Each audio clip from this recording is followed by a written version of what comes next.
कृष्णाया कुंठ मेधसे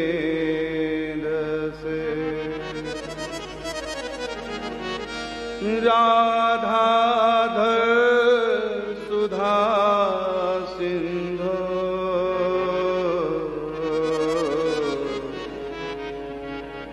नमो नित्य बिहारिणे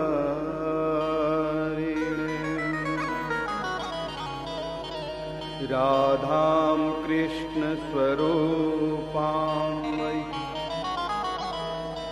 कृष्णं राधा स्वरूपिणी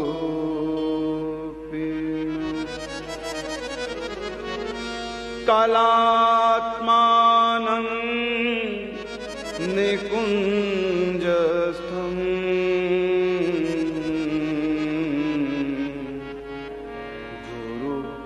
गुरुरूपं सदा भजे वाञ्छा कल्पतरुभ्यश्च कृपा सिन्धुभ्येव च पतितानां पावनेभ्यो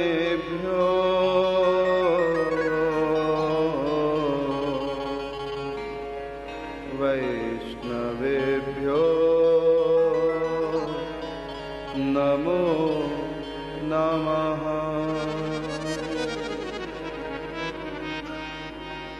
भक्त भक्ति भगवंत गुरु चतुर नाम बपुए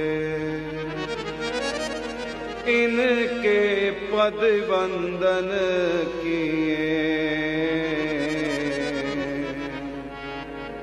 नाशत विघ्न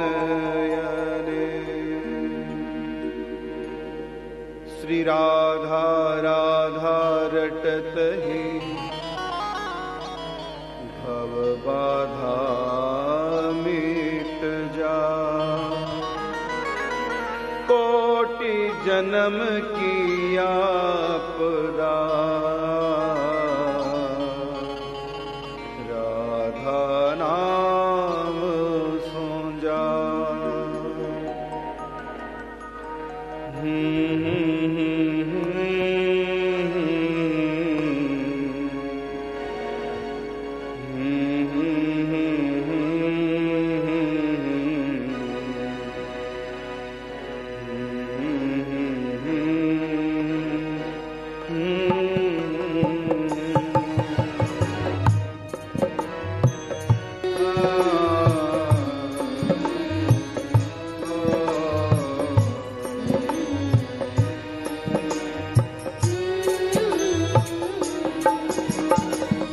राधा श्री राधा राधा श्री राधा राधा श्री राधा श्री राधा राधा श्री राधा राधा श्री राधा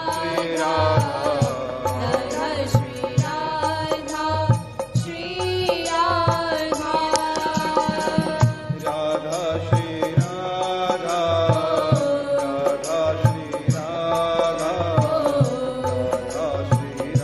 राधा श्री राधा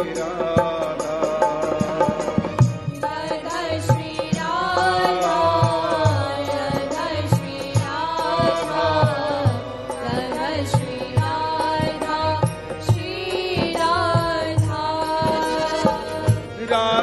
श्री राधा राधा श्री राधा राधा श्री राधा श्री राधा राधा श्री राधा राधा श्री राधा राधा श्री राधा श्री राधा राधा श्री राधा राधा श्री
राधा लाडली श्री राधा किशोरी श्री राधा किशोरी श्री राधा स्वामिनी श्री राधा स्वामिनी श्री राधा भानुजा श्री राधा भानुजा श्री राधा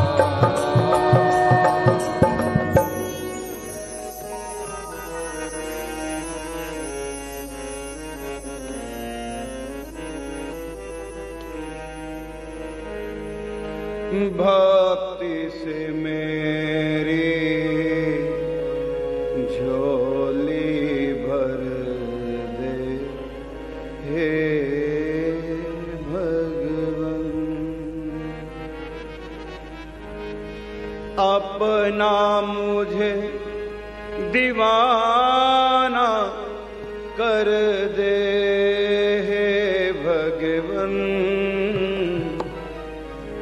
भक्ति से मेरी झोली भर दे हे भगवन भक्ति से मेरी झोली भर दे हे भगवन अपना मुझे दीवाना कर दे हे भगवन भक्ति से मेरी झोली भर दे हे भगवन ओ भक्ति से मेरी झोली भर दे हे भगवन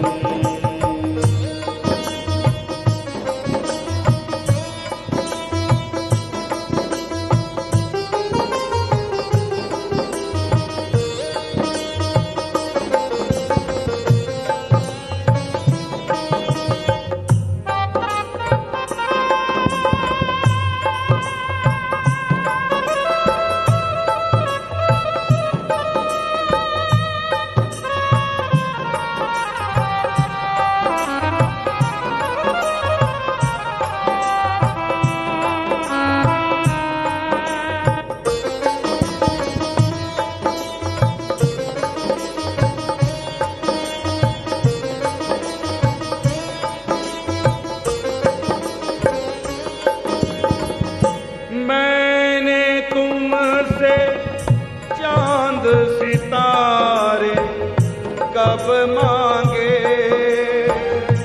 मैंने तुमसे चांद सितारे कब मांगे मैंने तुमसे चांद सितारे कब मांगे दिल कर उजला नेक नजर दे हे भगवन दिल पर उजला एक नजर दे हे भगवन ओ भक्ति से मेरी झोली भर दे हे भगवन भक्ति से मेरी झोली भर दे हे भगवन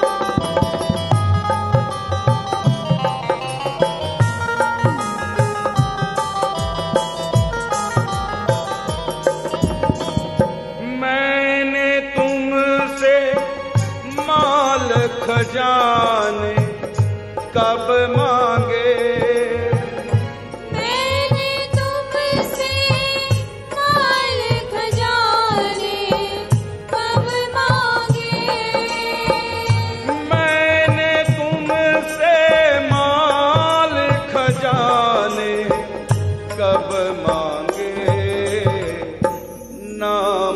रतन धन का एक वर दे हे भगवन। राम रतन धन का एक वर दे हे भगवन। ओ भक्ति से मेरी झोली भर दे हे भगवन। भक्ति से मेरी झोली भर दे हे भगवन।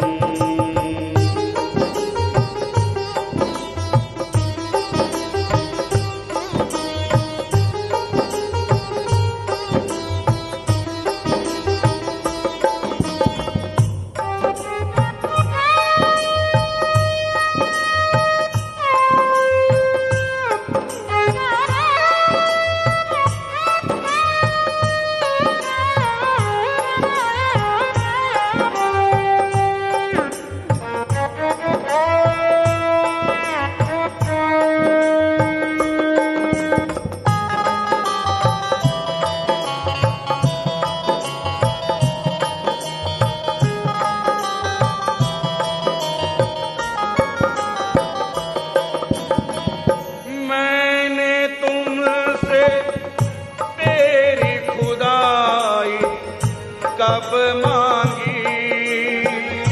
मैंने तुझसे तेरी खुदाई कब मांगी। मैंने तुमसे तेरी खुदाई कब मांगी।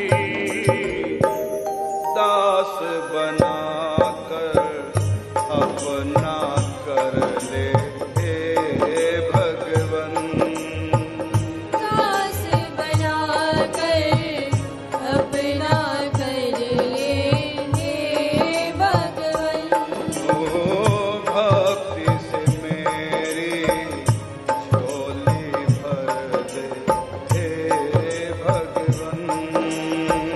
भक्ति से मेरी झोली भर दे हे भगवन।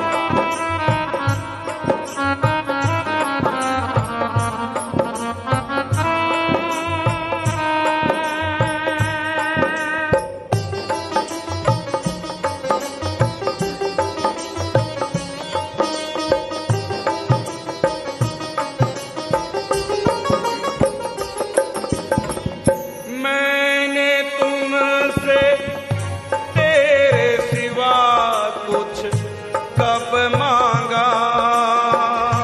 मैंने तुझसे तेरे सिवा कुछ कब मांगा।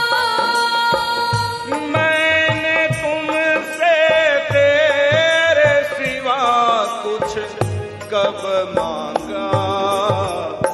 हाथ कृपा का सिर पर धर दे हे भगवन। आज कृपा का सिर पर धर दे हे भगवन। ओ भक्ति से मेरी झोली भर दे हे भगवन। भक्ति से मेरी झोली भर दे हे भगवन। अपना मुझे दीवाना कर दे हे भगवन। भक्ति से मेरी झोली भर दे हे भगवन। ओ भक्ति से मेरी झोली भर दे झोली भर दे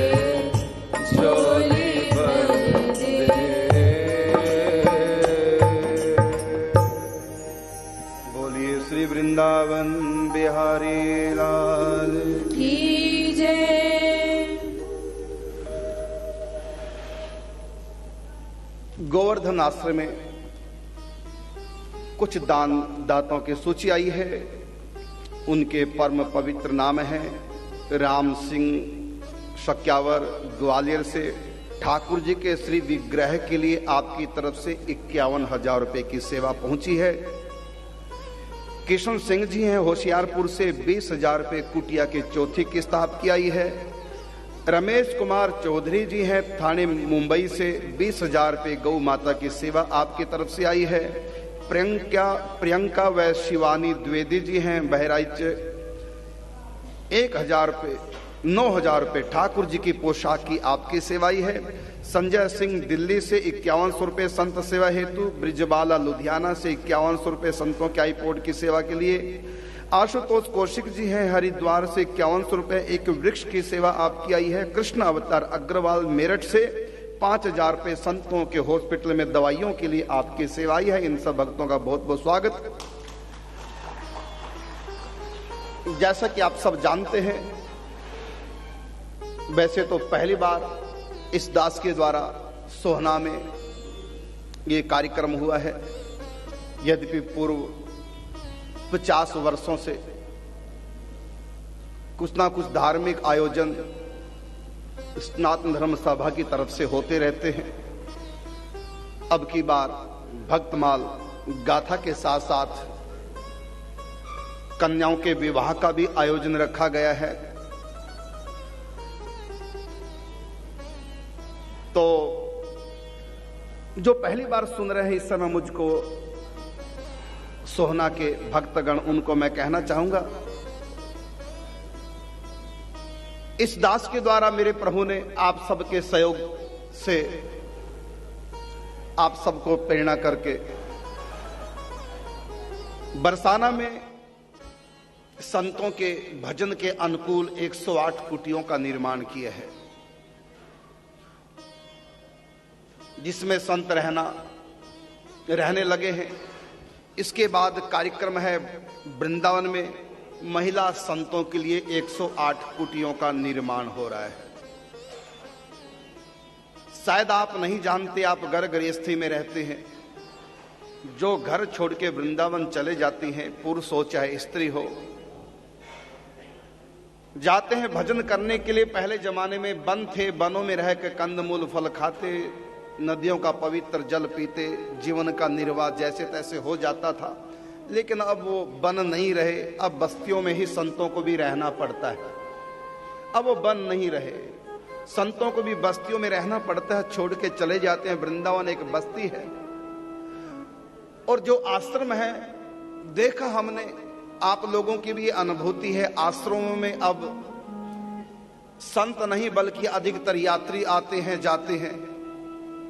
एक प्रकार से धर्मशालाएं सी हो गई है, यात्रियों का आना जाना लगा रहता है, एकांत आश्रम में भी नहीं है। इसलिए मेरे ठाकुर जी अपने संतों के लिए 108 कुटियां अलग से बना रहे हैं। बरसाना में 108 कुटियां बन चुके हैं, वृंदावन में निर्माणाधीन है। कोई भी 108 कुटियों में अपना पावन सहयोग दे सकता है, अपनी शुभ कमाई में से संतों के सेवा में दे सकता है। आप सबका स्वागत है। अभी हमने नामावली की उद्घोषणा की है, जिन भक्तों ने सेवा दी है। इसी प्रकार गोवर्धन में हॉस्पिटल बनकर तैयार हो चुका है, संतों की निःशुल्क उसमें सेवा होती है। आप सब शायद जानते भी होंगे, क्योंकि मैं पहली बार यहाँ आया हूं, शायद आप अनजान भी हो। कुछ लोग टीवी के माध्यम से जो इस दास से जुड़े हो सब जानते हैं। हॉस्पिटल बन के तैयार हो गया, उसमें ब्रजमंडल के नहीं पूरे भारत के समस्त संतों की सेवा होती है, निःशुल्क उपचार होता है। इसमें भी आप अपना सहयोग कर सकते हैं। आओ अब कथा में प्रवेश करते हैं। मैंने देखा यहां पर सब माताएं सज्जन नए नए हैं, लेकिन किसी के हाथ में माला झोली नहीं, किसी के गले में तुलसी कंठी नहीं, किसी के माथे पे चंदन नहीं, तिलक नहीं, जबकि ये धार्मिक आयोजन है। कथा में आप सब आए हैं, ना माथे पे चंदन, ना गले में तुलसी कंठी, ना हाथ में माला झोली। ऐसा लग रहा है कि जैसा कि अब नहीं कहेंगे माने जिसका कोई है ही नहीं, अनाथ। मांग में सिंदूर किसके होता है? जिसके सर पर होता है कोई, समझिए ना। अगर मांग में सिंदूर नहीं, पता चल जाता कि सर पर पति का साया नहीं। उसके नाम से चिन्ह धारण करते हैं। फौजी भी जब देश की सेवा में जाता है तो देश की पोशाक होती है। आपके बच्चे स्कूल जाते हैं, हर स्कूल की अलग अलग ड्रेस होती है, और ड्रेस से पता चल जाता है कि स्टूडेंट है, अमुक स्कूल का है, यह भी पता चल जाता है। पुलिस की वर्दी में पता चल जाता है, ये टैग लगे पता चल जाता है किस लेवल का है। सब जगह चिन्ह है। सरदारों के भी चिन्ह, पगड़ी से दूर से पता चल जाता है कि सिख है। टोपी से, जालीदार टोपी से दूर से पता चल जाता कि मुसलमान है। दुख होता है इस बात का। अधिक डांटेंगे नहीं आपको, पता चलता कि आप कौन हैं। कोई चिन्ह नहीं धारण किया, ना माथे तिलक, ना गले में कंठी, ना माला, ना कोई नियम। आप सब धार्मिक है, इसमें कोई दो राय नहीं, तभी तो यहां बैठे हैं, धार्मिक है। लेकिन धर्म की पोशाक धारण नहीं करते, धर्म का भेष होता है। एक स्त्री भी अपने पति के नाम से मांग में सिंदूर, गले में मंगलसूत्र, हाथ में चूड़ियां पहनती है। गर्व होता है, मैं पति वाली हूं, मेरा भी पति है, मैं अनाथ नहीं हूं। और इन चूड़ियों के, मांग के सिंदूर के बल पर कई बार तो अपने बच्चों से भी टकरा जाती है, खबरदार जो कुछ कहा। लेकिन जब सर पे नहीं होता, जब मांग का सिंदूर मिट जाता है, वो भी बच्चों को आगे झुक के रहना पड़ता है। तो उसको भी अपने मांग के सिंदूर पर गर्व होता है, तो उनके नाम से चिन्ह धारण करते हैं। लेकिन हमारा परम पति परमेश्वर, उनके नाम से कोई चिन्ह है आपके शरीर पर? ये चिन्ह धारण करने चाहिए। सिक्के से यदि चिन्ह हट जाए तो क्या कहेंगे? खोटा। सिक्के से यदि चिन्ह घिस जाए तो क्या कहेंगे? खोटा। बुरा ना माने, आपको कह दिया जो मुझको कहना था। तो इन चिन्हों को धारण करो भाई। गले में कंठी भगवान के नाम से,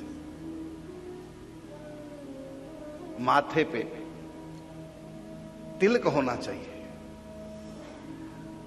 और सबको नित्य नेमी होना चाहिए। नित्य नेमी का अर्थ कुछ ना कुछ नियम धारण करके रखो।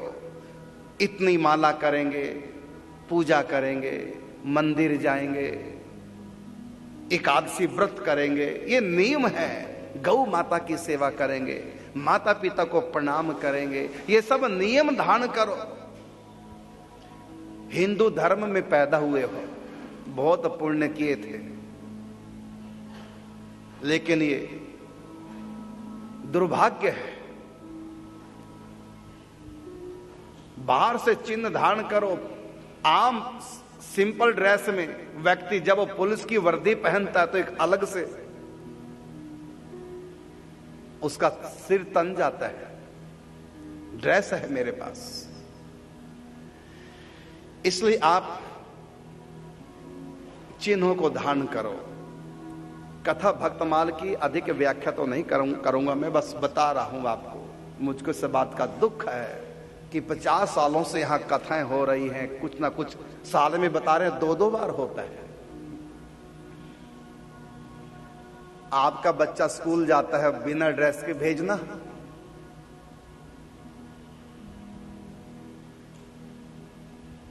तो अपनी पोशाक, तिलक, कंठी सबको धारण करनी चाहिए। हमारे गुरुओं ने तो सर कटा लिए लेकिन चोटी नहीं कटाई, जनेऊ नहीं कटाया, सर कटा लिए। इसलिए अपना धर्म चिन्ह अपने माथे पर, अपने कंठ में धारण करके रखना चाहिए। ये मैं सबको कहना चाहूंगा। लड़की वालों ने लड़का देख लिया, अपनी लड़की के लिए पसंद कर लिया, लेकिन तब तक पक्का नहीं जब तक माथे पे तिलक ना हो जाए। जब माथे पे लड़की वालों ने तिलक लगा दिया लड़के को, समझो अब पक्का है। इससे पहले कुछ भी कह दें तब तक पक्का नहीं जब तक माथे तिलक ना लग जाए।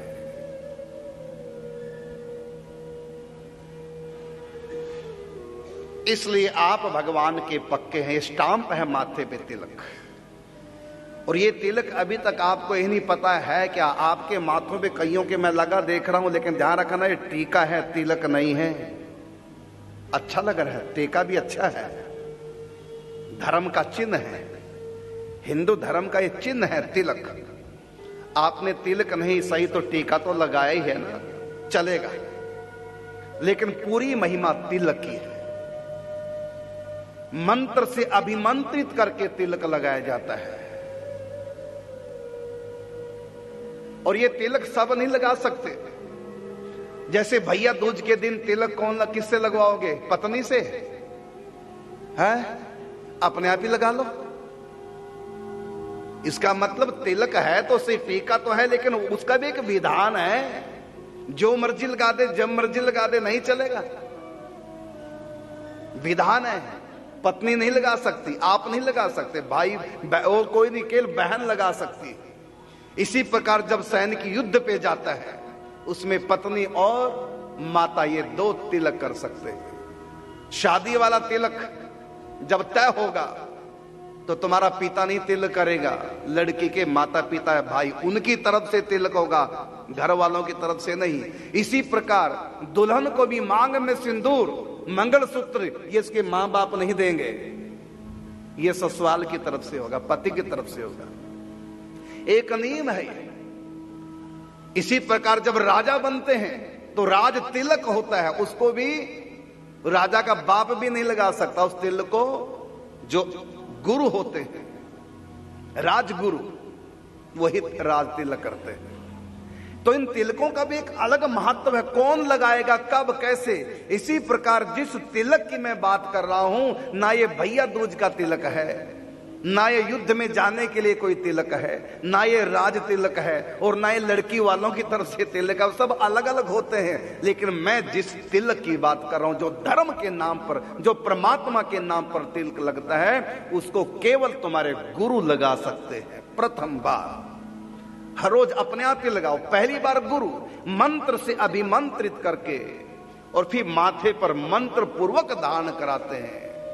उसके बाद हर रोज आप शम लगाओ। जैसे पहली बार मांग में सिंदूर पति भरता है, इसलिए उनका नाम है भरता, पति को भरता भी कहते हैं। मांग में सिंदूर प्रथम बार पति भरता है, और हर रोज आप शम अपनी मांग में सिंदूर लगाते हो, लेकिन पहली बार पति की तरफ से। इसी प्रकार ये माथे पे तिलक पहली बार दीक्षा गुरु की तरफ से होता है, और वो भी ऐसे नहीं, उसका भी विधान है। गोपी चंदन का तिलक हो, ऊर्ध्व पुंड तिलक, उसका भी आकार क्या होगा। हमारे यहां कई प्रकार के तिलक हैं, अनादि परंपरा, अलग अलग गुरु परंपरा में अलग अलग प्रकार का तिलक। मुख्य रूप से दो प्रकार के तिलक होते हैं, एक ऊर्ध्व पुंड, एक त्रियक पुंड। जो सन्यासी है, शैव है, वो त्रियक पुंड तिलक लगाते हैं, और जो वैष्णव है वो ऊर्ध्व पुंड, नीचे से ऊपर। इसका भी अलग विधान है। वैष्णव जितने प्रकार के तिलक हैं, सब में दो रेखाएं नीचे से ऊपर तक, आकार बदल जाता है गुरु परंपरा के अनुसार, लेकिन मुख्य सिद्धांत वही है कि दो रेखाएं नीचे से ऊपर जाती है। चाहे वो रामानंदी तिलक हो, चाहे रामानुजी तिलक हो, चाहे निम्बार की तिलक हो, चाहे गौड़िया तिलक हो, चाहे पुष्टि मार्गीय तिलक हो, तिलक सबके दो रेखाएं नीचे से ऊपर तक। आकार हर गुरु परंपरा का अलग, बाकी मेन दो रेखाएं नीचे से ऊपर, इसका नाम है ऊर्ध्व पुंड तिलक। संन्यास में या शैव में लगाते हैं त्रिपुंड, और त्रियक होता है, टेढ़ा होता है, उसमें तीन रेखाएं होती हैं बीच में, सिंदूर से गोल तिलक लगाते हो, पार्वती का शक्ति का स्वरूप होता है। तो सभी को तिलक लेना चाहिए, बिना तिलक के नहीं। आपको नहीं पता तिलक की महिमा क्या है, मैं बताऊं तो मेरा समय इसी में चला जाएगा, तिलक की महिमा में, कंठी के महिमा में, क्योंकि भक्तमाल कथा भी मुझको सुनानी है। भाई इतने कहना चाहूंगा, भाई जो भी आपके गुरु हैं, गुरुओं के पास जाकर के मंत्र पूर्वक सविधि तिलक धारण करो। और जब तक आपके माथे तिलक नहीं, स्नान करने से आप स्वच्छ तो हो गए लेकिन पवित्र नहीं हुए। स्नान करने से स्वच्छता तो आ जाती है, पवित्रता नहीं आती। पवित्रता आती है तिलक धारण करने से। तिलक ही सद स्नान, ये तिलक ही सच्चा स्नान है। तो स्नान करने से स्वच्छता तो आ जाती है, पवित्रता नहीं आती। भगवान की भक्ति में, पूजा में पवित्रता बहुत आवश्यक है। स्वच्छता तो होनी ही चाहिए, स्वच्छता के साथ साथ शुद्धता, पवित्रता भी होनी चाहिए। तो स्नान करने से स्वच्छता आती है, पवित्रता नहीं। पवित्रता आती है मंत्र से अभिमंत्रित करके तिलक लगाने से पवित्रता, शुद्धता आती है। इसके बाद ही हम भगवान की भक्ति पूजा करने के अधिकारी हैं। आपको अभी तक इतना नहीं पता, बिना तिलक के पूजा नहीं होती। पहले अपना तिलक मंत्र से अभिमंत्रित करके माथे पे लगाओ। उसमें पहले हाथ पे की यंत्र बनाना होता है, बीच में बीज मंत्र लिखते हैं, उसको 11 बार पढ़ करके तब मंत्र से माथे पे धारण किया जाता। उसकी इतनी शक्ति है, भूत प्रेत भी इस तिलक को देख करके पास नहीं आता। इतनी महिमा इस तिलक की। नवग्रहों का जब किसी भी ग्रह का, हमारी राशि का योग जब बनता है, तो डायरेक्ट आपको आपके कर्मों का दंड नहीं दिया जाएगा, बल्कि पहले भगवान से पूछा जाता है कि तिलक वाला आपका है। तो फिर भगवान कहता थोड़ा सा कम कर देना, क्षमा तो नहीं करना, क्योंकि भक्तों को यदि क्षमा कर दूंगा तो भक्त पाप करेंगे, लापरवाह हो जाएंगे, सोचेंगे तिलक तो लगा ही रखा है, यमदूत कुछ नहीं कर सकता। तिलक वाला तो नरक तक नहीं जा सकता, यमदूत छू नहीं सकते तिलक जिसके माथे पे।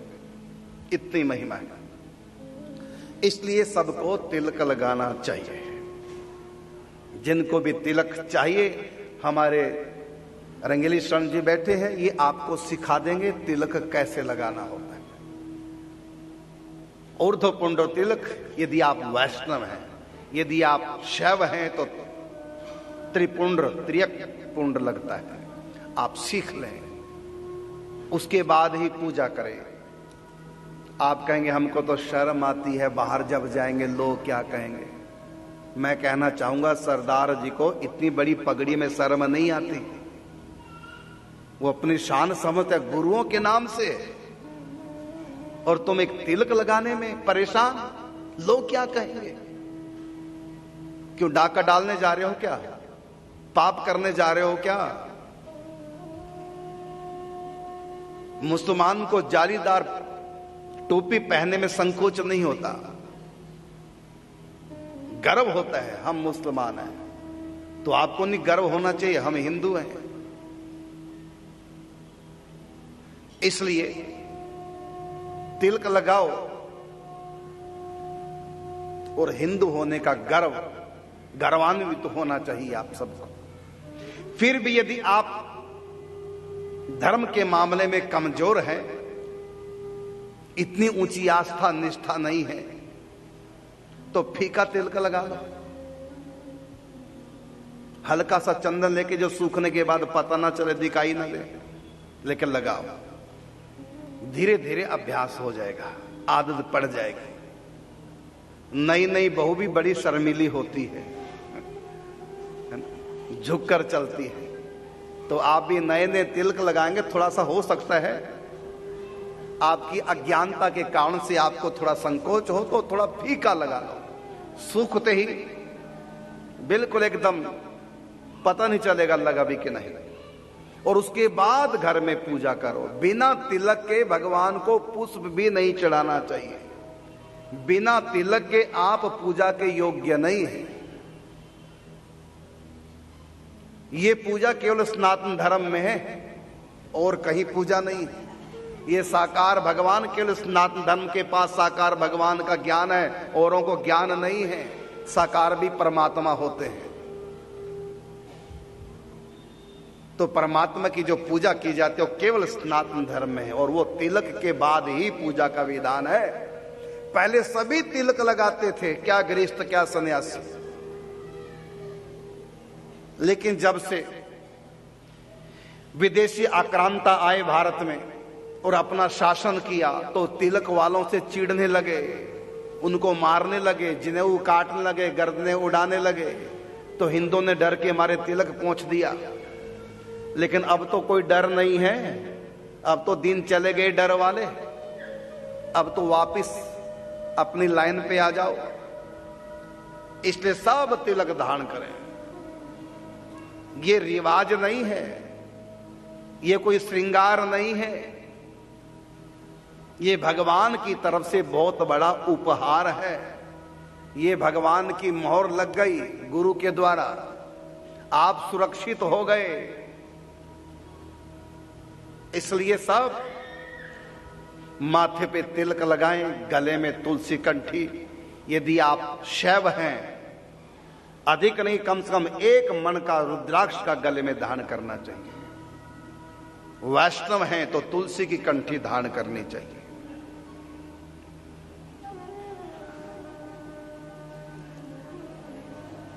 आओ कथा में प्रवेश करें।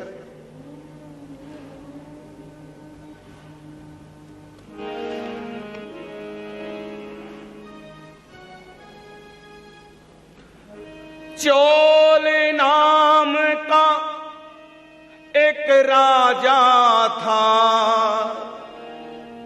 कांचीपुर थी राजधानी। किए अनेक यज्ञ आराधन, था थोड़ा सा अभिमानी। ये अनेक यज्ञ आराधन, था थोड़ा सा अभिमानी। चौल देश का राजा, जो दक्षिण भारत में चौल देश का राजा, कांचीपुर उनकी राजधानी थी। अनेक यज्ञ किए, अनेक प्रकार की आराधनाएं भगवान के लिए की, और उसको इस बात का गर्व था, कुछ अभिमान भी था कि मैं इतना कुछ करता हूं। और भगवान की पूजा करते थे कैसे? सोने के मणियों के पुष्प सुनार से बनवाते, सोने के पुष्प, मणियां उसमें जड़ी हुई।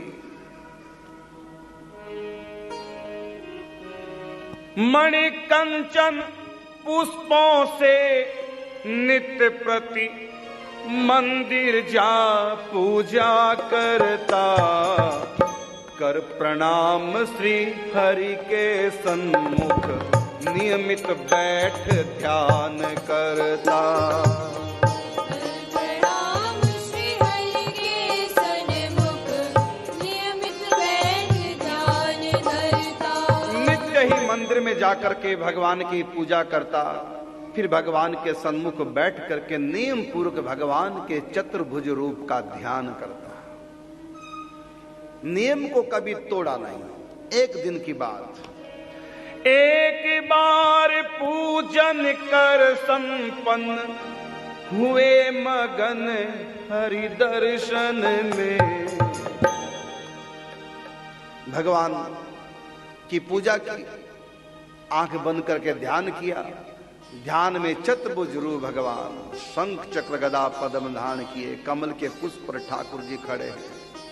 सुंदर नेत्र हैं, तोते किसी नाक, अधर बड़े सुंदर, बिंबा फल सदृश, दाड़म सी दंतावली, झलमलाते कानों में मकराकृत कुंडल, आम जैसी ठोड़ी, शंख जैसा कंठ, नीले बदन पर फहराता हुआ पीतांबर मालो, नीले आकाश में बिजली चमक रही हो। सुंदर श्रृंगार, चरणों से मुकुट तक, मुकुट से चरणों तक, ध्यान में मगन। एक बार पूजन कर संपन्न हुए मगन कर हरि दर्शन, उसी समय पूजन को आया विष्णुदास ब्राह्मण निर्धन। उसी समय पूजन को आया विष्णुदास ब्राह्मण निर्धन। राजा अमीर थे, धनी थे तो धनिकों जैसी पूजा करते, ब्राह्मण गरीब था, निर्धन था तो साधारण सी पूजा करता। तुलसी दल फल जल का लोटा, फूल तोड़ लाया बन से, ये समर्पित प्रभु सेवा में श्रद्धा परिपूरत मन से। ये समर्पित प्रभु सेवा में श्रद्धा परिपूरित मन से। वन से फूल तोड़ लाया, जंगली फल तोड़ लाया, पत्ते तुलसी के और भी वृक्षों के, सुंदर मालाएं बनाई, बहुत से पुष्प इकट्ठे करके लोटा जल का आके भगवान की पूजा की। इनके पूजन से राजा की ढक गई रत्नमयी पूजा, देख भूप क्रोधित हो बोले तुम सा धूर्त नहीं दूजा। देख भूप क्रोधित हो बोले तुम सा धूर्त नहीं दूजा। तो राजा ने जो सुंदर मणियों का हार पहनाया, तो इन्होंने फूलों का हार, तो मणियों का हार ढक गया। चरणों में मणियों के पुष्प चढ़ाए, इन्होंने तुलसी दल फूल चढ़ाए, तो उनके मणियों की गई पूजा ढक गई। भगवान को सुंदर तिलक लगाया, इन्होंने जल का छींटा दिया तो वो भी नीचे बह गया। अब इन्होंने पूजा की जब, तो राजा को क्रोध आ गया। जब राजा ने ध्यान के बाद नेत्र खोले, देखा पूरी पूजा ही खराब कर दी। ब्राह्मण के ऊपर क्रोध आ गया। रत्न स्वर्ण मणि की क्या कीमत, क्या तुम नहीं जानते हो, मेरी पूजा ढक कर ढोंगी निज को भक्त मानते हो, मेरी पूजा ढक कर ढोंगी निज को भक्त मानते हो। आ जाते हो पूजा करने, पूजा का कोई ज्ञान नहीं, ऐसी पूजा का श्री हरि भी करते को सम्मान नहीं। ऐसी पूजा का श्री हरि भी करते कोई सम्मान नहीं। ब्राह्मण देवता को ढोंगी कहा, पाखंडी कह दिया। तुम मणियों को क्या जानो, तुमने कभी देखी नहीं मणियां, साहब मेरी पूजा तुमने ढक दी। आ जाते हैं पूजा करने, मानते अपने आप को बड़ा भक्त, और भगवान की सारी पूजा ढक दी, खराब कर दी।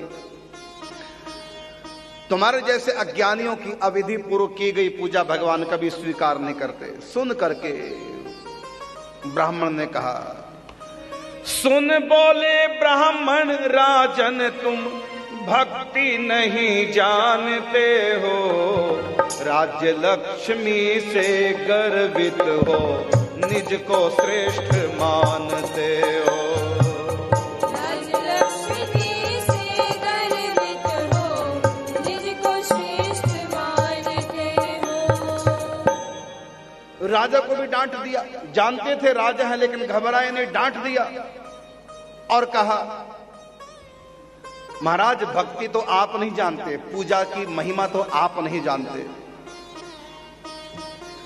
आप राज्य लक्ष्मी से के अभिमान से गर्वित होकर के ऐसा बोल रहे हैं। भगवान के लिए धन की आवश्यकता नहीं पूजा में, भगवान तो भाव देखते हैं। भाव का भूखा हूं मैं, भाव ही एक सार है, और भाव से मुझे भजे तो भव से बेड़ा पार है। आपने पूजा कर ली, भगवान ने स्वीकार कर ली, मैंने भी पूजा की तो मेरी भी स्वीकार हो गई। आप धनी हैं, तो आपने राशि ठाट बाट से पूजा की। हम निर्धन हैं, हमने साधारण सी पूजा कर दी। पूजा के उपचारों को, पूजा की सामग्री को भगवान नहीं देखते। भगवान देखते हैं कि समर्पित किस भाव से कर रहे हैं। तुम क्या कर रहे हो ये भगवान नहीं देखते। तुम क्यों कर रहे हो, किस भाव से कर रहे हो, चाहते क्या हो, भगवान तो भाव देखते हैं। इसलिए राजन, भक्ति एक भाव का नाम है। जो क्रिया की जाती है ये भक्ति नहीं है, ये तो भाव से भावित होकर के क्रिया हो रही है। यदि बिना भाव के केवल क्रिया होती है तो ये क्रिया भगवान को स्वीकार नहीं है। तो दोनों ने एक दूसरे को कुछ कह दिया जो किसी एक दूसरे को अच्छा नहीं लगा और दोनों में ठन गई। किसकी पूजा भगवान को स्वीकार है, किसकी नहीं स्वीकार है, राजा की और ब्राह्मण की परस्पर ठन गई। बोले राजा तुम दरिद्र हो, क्या कुछ करवा सकते हो, मेरी तरह सरोवर मंदिर क्या तुम बनवा सकते हो। मेरी तरह सरोवर मंदिर क्या तुम बनवा सकते हो। तुम दरिद्र हो, तुम क्या जाने भक्ति कैसे भगवान को रिझाया जाता है। देखो मैंने भगवान को प्रसन्न करने के लिए बड़े बड़े सरोवर बना दिए, बड़े बड़े बाग बगीचे लगवा दिए, कितने सुंदर मंदिर मैंने बनवाया, कितने बड़े बड़े यज्ञ करता हूं। यज्ञ याग या दान पुण्य क्या किया कभी इस जीवन में, फिर ना जाने किन बातों का अहंकार रखते मन में। न जाने किन बातों का अहंकार रखते। मैंने बड़े बड़े यज्ञ किए, बड़े बड़े दान पुण्य पर उपकार किए, तुमने कभी किए हैं? दरिद्र कहीं का। स्वयं कभी कुछ किया नहीं और मैं करता हूं, मुझको कहता भक्त नहीं। मैं भक्त नहीं तो इतने बड़े बड़े काम कैसे कर लेता हूं। अंदर भक्ति है, उसी से प्रेरित होकर तो मैं ये सब कार्य करता हूं। ठीक है मैं धनी धन से कर रहा हूं, लेकिन धन भी सब नहीं लगा सकते। हर व्यक्ति के पास धन है, लेकिन भगवान में तब तक नहीं लगता जब तक दिल में भक्ति ना हो। भक्ति से प्रेरित होकर ही व्यक्ति अपने धन को परमात्मा की प्रसन्नता के लिए खर्च करता है और इससे भगवान प्रसन्न है। धन से नहीं, धन के पीछे जो भक्ति भावना है कि सबके भीतर भगवान है। तो राजा कहता है मैं श्रेष्ठ, तुम गलत। ब्राह्मण कहता कि मैं श्रेष्ठ, आप गलत। अंत में राजा ने कहा ऐसे बात नहीं बनेगी। ये जितने ब्राह्मण बैठे भजन पूजा पाठ नित्य नेम कर रहे हैं, इनसे पूछो कौन सत्य। तो राजा ने कहा यहाँ सभा मंडप में तेरा ब्राह्मण अहम जला देंगे, दोनों में किस पर प्रसन्न हरि अभी यहीं बतला देंगे। सारे ब्राह्मण बोल पड़े देखो महाराज, न हम ब्राह्मण के विरोध में कुछ बोल सकते हैं, ब्राह्मण का भी निरादर नहीं कर सकते। आप राजा हैं, आपका भी निरादर नहीं कर सकते। राजा में भी भगवान का निवास है, ब्राह्मण में भी भगवान का निवास है। हमारे लिए तो दोनों आप भगवत स्वरूप हैं। आप परस्पर ही निर्णय कर लो कौन श्रेष्ठ है। हम तो कुछ बोल नहीं पाएंगे, हमारे लिए तो दोनों ही श्रेष्ठ हैं। बस लड़िए मत, अपनी अपनी भक्ति कीजिए। हम तो इतना ही कह सकते हैं। भगवान को रिझाने का कोई एक ही साधन नहीं है। नक से सिख लो रोए जेते, विधना के मार्ग हैं तेते। परमात्मा को रिझाने के तो बहुत उपाय हैं। जैसा आपसे बनता आप कीजिए, जैसा ब्राह्मण देवता से बनता विष्णुदास जी से ये कर रहे हैं, तो उसमें लड़ने वाली कौन सी बात है। फिर भी आप कहते हैं दोनों में श्रेष्ठ कौन सा है। हमको तो लगता है अपनी अपनी जगह सब ठीक है, बस दूसरे का निरादर न करो, दूसरे को छोटा न करो। तो ब्राह्मण ने कॉमन सी बात बीच वाली कर दी, कोई निर्णय नहीं दिया। अंत में दोनों ने स्वयं ही निर्णय लिया। क्या? देखे कौन करेगा पहले दोनों में हरि के दर्शन, किस तरह पहले रीझेंगे हरि, किस पर पहले रीझेंगे हरि, किस पर हो करुणा वर्षण। दोनों में शर्त लगी, देखते हैं फिर पहले भगवान को कौन रीझाता है, किसको भगवान पहले दर्शन देंगे, निर्धन को या धनी को। कहा विप्र ने हे राजन, कोई कुछ भी कर ले कर्म धर्म, दीन कृपाश्रित हरि पाएगा अपने मन का त्याग भरम। राजन, मैंने बहुत ग्रंथ पढ़े, बहुत संतों का भी सत्संग प्रवचन सुना, मैं कितना उसके ऊपर चल पा रहा हूं ये तो मैं नहीं जानता। बाकी मैंने जो सीखा है महापुरुषों से, ग्रंथों से, वो ये कि जो जितना दीन होके रहता है और जितना गुरु गोविंद की कृपाश्रित होके रहता है, वो इस मार्ग में उतना ही आगे बढ़ता चला जाता है। दीन होके रहे और परमात्मा की, गुरु की कृपा का आश्रय रखे, अभिमान न करे। बस मैंने तो ये सीखा है। अब मैं इस पर कितना चल रहा हूं, मैं ये आपको सर्टिफिकेट देना नहीं चाहता, और आपके प्रति जो भी मैंने कुछ कहा तो मैं क्षमा चाहूंगा, कह दिया। तो बोले राजा, दीनहीन नहीं तुम, पराधीन निर्धन ब्राह्मण, जाति ज्ञान अभिमान भरा है, अति कलुषित है तेरा मन। तुझ में कोई दीनता नहीं, कोई तुझके पासित नहीं, तुमने में तो ज्ञान का अभिमान तुम्हारे भीतर भरा। मैं श्रेष्ठ ब्राह्मण, ब्राह्मण पने का तुम में अभिमान भरा हुआ है, तुम्हारा मन में कलुष है, पाप है। तो दोनों थे भक्त भगवान के, लेकिन ठन गई दोनों में। ब्राह्मण भूप भक्त थे दोनों, दोनों ने मन ठान लिया, आराधन के हित राजा ने मंदिर से प्रस्थान किया। आराधन हित राजा ने फिर मंदिर से प्रस्थान किया। सब ब्राह्मणों के बीच सबको साक्षी करके, भगवान को साक्षी करके दोनों में शर्त लग गई, देखें भगवान को कौन पहले प्राप्त करेगा, किसको पहले दर्शन होंगे। जिसकी भक्ति सच्ची होगी, ऊंची होगी, उसको पहले दर्शन होंगे। दोनों में शर्त लग गई। शर्त लगा करके राजा अपने महल में वापिस आ गया। राजमहल जाकी तैयारी, कुछ भी नहीं विलंब किया, मुदगल ऋषि को आचार्य कर विष्णु यज्ञ प्रारंभ किया।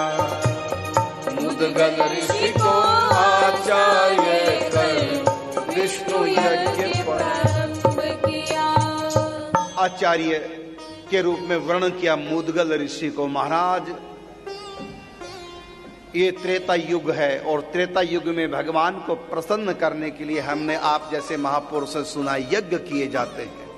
कृत अध्याय तो विष्णु त्रेतायाम यजतौ मखे, द्वापरे परिचर्यायाम कलौ तद हरि कीर्तनाद। सतयुग में ध्यान के द्वारा, त्रेता युग में यज्ञ के द्वारा, द्वापर युग में पूजन सेवा के द्वारा और कलयुग में नाम जप के द्वारा भगवान को रिझाया जाता है। ऐसा हमने महापुरुषों से सुना है। ये त्रेता युग का समय है, तो आप कृपा करके मुझको यज्ञ की दीक्षा दी दीजिए। अब मैं बहुत बड़ा यज्ञ करूंगा और यह यज्ञ तब तक नित्य प्रति चलता रहेगा जब तक मुझको भगवान के दर्शन नहीं होंगे। मुदगल ऋषि के आचार्यत्व में बहुत बड़ा यज्ञ प्रारंभ हुआ। किस लिए? कि मुझको भगवान दर्शन दें, पूरे नियम विधि विधान से। कैसा यज्ञ था? स्वर्ण पात्र वेदी सब अद्भुत, अन्न वस्त्र गोदान दिए, संत विप्र जन की सेवा कर बहुविधि से सम्मान की। यज्ञ वेदी, यज्ञ मंडप सब सोने का बनवाया। अन्न वस्त्रों का भंडार लगा दिया। कोई भी निर्धन आए, अभावग्रस्त आए, ब्राह्मण आए, साधु संत आए, सब वस्त्र लो। जिनको अन्न चाहिए अन्न ले जाओ, साल का स्टॉक कर लो, भले इतना ले जाओ। सबका सम्मान पूर्वक आदर मान से वांछित वस्तुओं का दान करने लगे। लगा लुटाने राजकोष धन, फिर सेवा में निर्धन की, उसने कोई कमी न छोड़ी, आस लगी हरि दर्शन की। राजकोष लुटा दिया, जल्दी से दर्शन हो जाए। और इधर ब्राह्मण भी अपनी तैयारी लगा करने भगवान को रिझाने के लिए। क्या राजा की अपने ढंग से तैयारी थी, अब ब्राह्मण अपने ढंग से तैयारी करता है। विष्णुदास ब्राह्मण उस दिन से मंदिर में ही रहने लगा, विष्णु प्राप्ति के नियम धार तब भक्ति में फिर बहन लगा। विष्णु प्राप्ति के नियम धार तब भक्ति में फिर बहन लगा। घर ही नहीं गया, भगवान की प्राप्ति के जितने भी साधन है सबका अनुष्ठान प्रारंभ कर दिया। क्या क्या? माघ कार्तिक एकादशी व्रत, प्रत्येक माघ के महीने, पूरा माघ का महीना, पूरा कार्तिक का महीना, हर एकादशी को अन्न जल दोनों ग्रहण नहीं करना। तपस्या, तुलसी जी की, ठाकुर जी की सेवा, अष्टयाम, मंत्र का जाप सुबह शाम, नाम का जाप आठों याम, कीर्तन, चिंतन, भगवान से प्रार्थना, गायन, नर्तन, नाचना भगवान के लिए। जो जो भी उनको आता था, जानते थे, सब प्रारंभ कर दिया। न राजा ने कोई कसर छोड़ी भगवान को रिझाने में, और न ही ब्राह्मण ने कोई कसर छोड़ी। ये गरीबी के अनुसार भगवान को समर्पित हो गया, अपनी गरीबी सहित। वो अमीरी को लेकर के भगवान को समर्पित हुआ। वो धन धान्य की अधिकता, दान, पुण्य, परोपकार, संत सेवा, गरीब सेवा, ब्राह्मण सेवा, गौ सेवा, सबकी सेवा, सबके भीतर भगवान दोनों ही कम नहीं थे। देखते हैं किसको पहले दर्शन हो।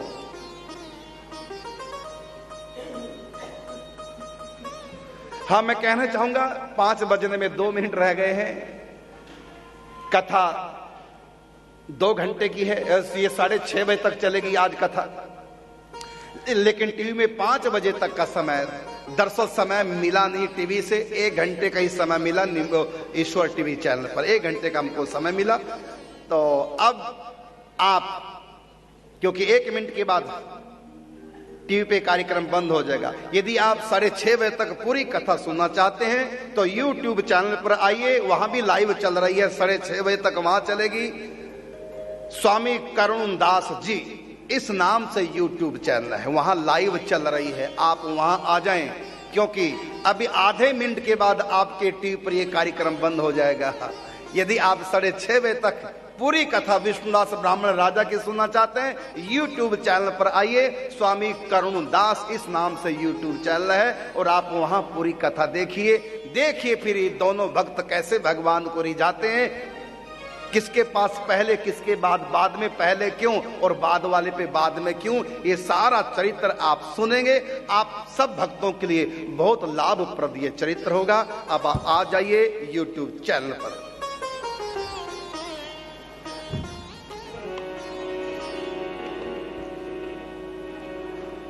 श्री कृष्ण गोविंद मुरारे निश दिन करता था कीर्तन, सबके आगे शीश झुकाता, सब में कर हरि के दर्शन।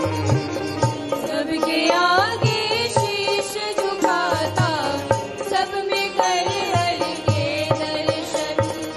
इस प्रकार राजा और ब्राह्मण अपनी अपनी शक्ति से लग रिझाने परमेश्वर को, प्रेम भावना भक्ति से।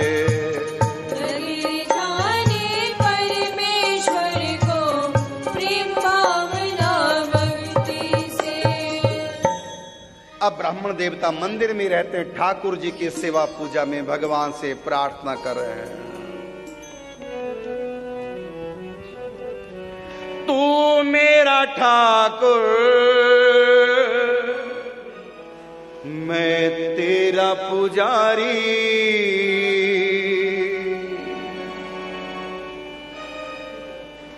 तेरी मेरी पक्की यारी, मेरा प्यार पुराना। प्रभु राजा तो नए नए भक्त है, मैं तो बड़ा पुराना हूं, बचपन से आपकी भक्ति कर रहा हूं। तू मेरा ठाकुर, मैं तेरा पुजारी, तेरी मेरी पक्की यारी, मेरा प्यार पुराना। छोड़ के सारी दुनियादारी, हुआ मैं तेरा दीवाना। अब दुनिया लागे खारी, अब दुनिया लागे खारी, और मीठा तेरा प्यार। बस तू ही अपना है बिहारी, सपना ये संसार। बस तू ही अपना है बिहारी, सपना ये संसार। तू मेरा ठाकुर, मैं तेरा पुजारी, तेरी मेरी पक्की यारी, मेरा प्यार पुराना। छोड़ के सारी दुनियादारी, हुआ मैं तेरा दीवाना। अब दुनिया लागे खारी, अब दुनिया लागे खारी, और मीठा तेरा प्यार। बस तू ही अपना है बिहारी, सपना ये संसार। बस तू ही अपना है बिहारी, सपना ये संसार। तू मेरा ठाकुर, मैं तेरा पुजारी।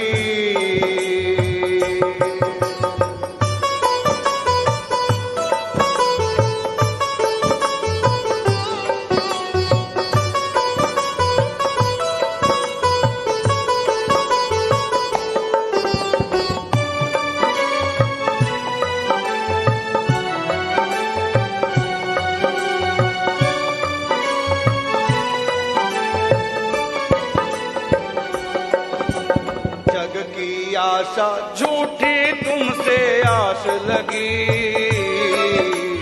तेरे प्यार की प्यारे मुझको प्यास लगी।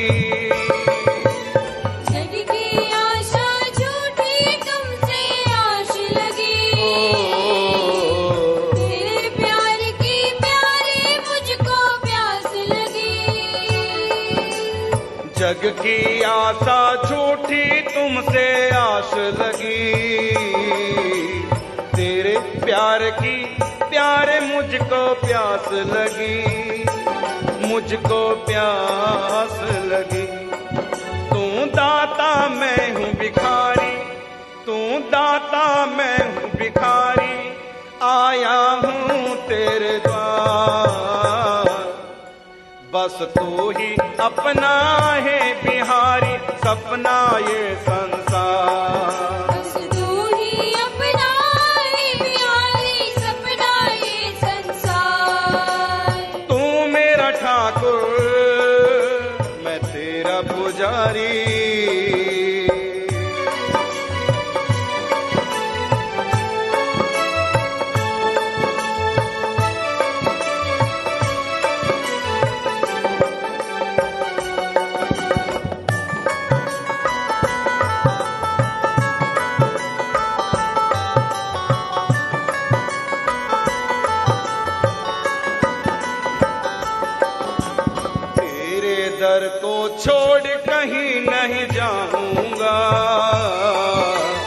तेरी प्रीत के गीत सदा मैं गाऊंगा। तेरे दर को छोड़ कहीं नहीं जाऊंगा। तेरी प्रीत के गीत सदा मैं गाऊंगा। तेरे दर को छोड़ कहीं नहीं जाऊंगा। तेरी प्रीत के गीत सदा मैं गाऊंगा, सदा मैं गाऊंगा।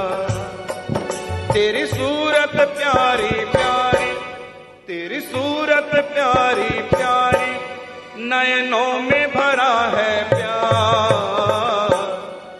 बस तू ही अपना, बस तू ही अपना हे बिहारी सपना ये संसार। बस तू ही अपना है बिहारी सपना ये संसार। तू मेरा ठाकुर मैं तेरा पुजारी, तेरी मेरी पक्की यारी। मेरा प्यार पुराना छोड़ के सारी दुनियादारी, हुआ मैं तेरा दीवाना। अब दुनिया लागे खारी, अब दुनिया लागे खारी, और मीठा तेरा प्यार। बस तू ही अपना है बिहारी सपना ये संसार। बस तू ही अपना है बिहारी सपना ये संसार। तू मेरा ठाकुर मैं तेरा पुजारी, मैं तेरा पुजारी, मैं तेरा पुजारी।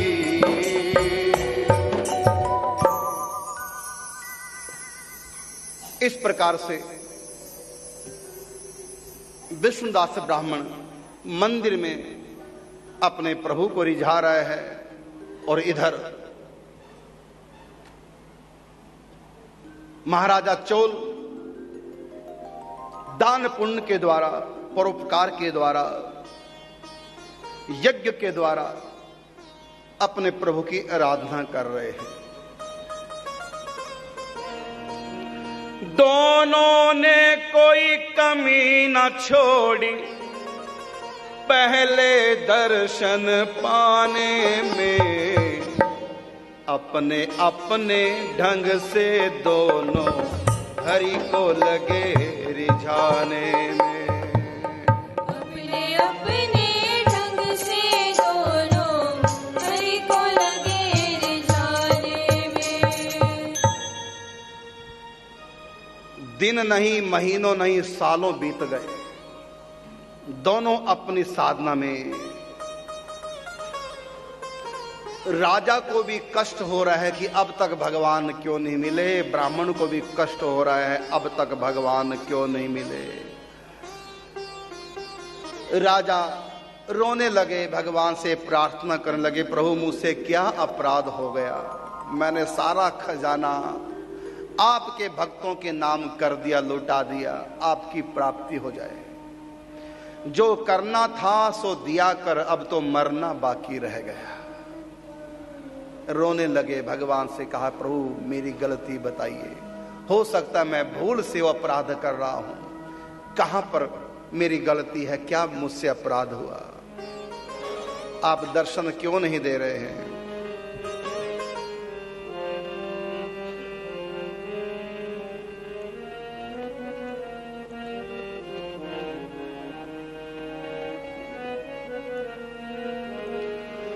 क्यों हो गए कठोर, कहीं भूल हो गई,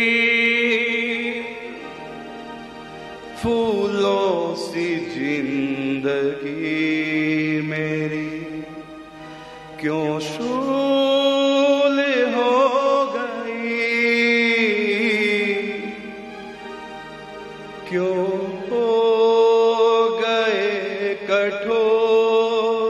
कहीं भूल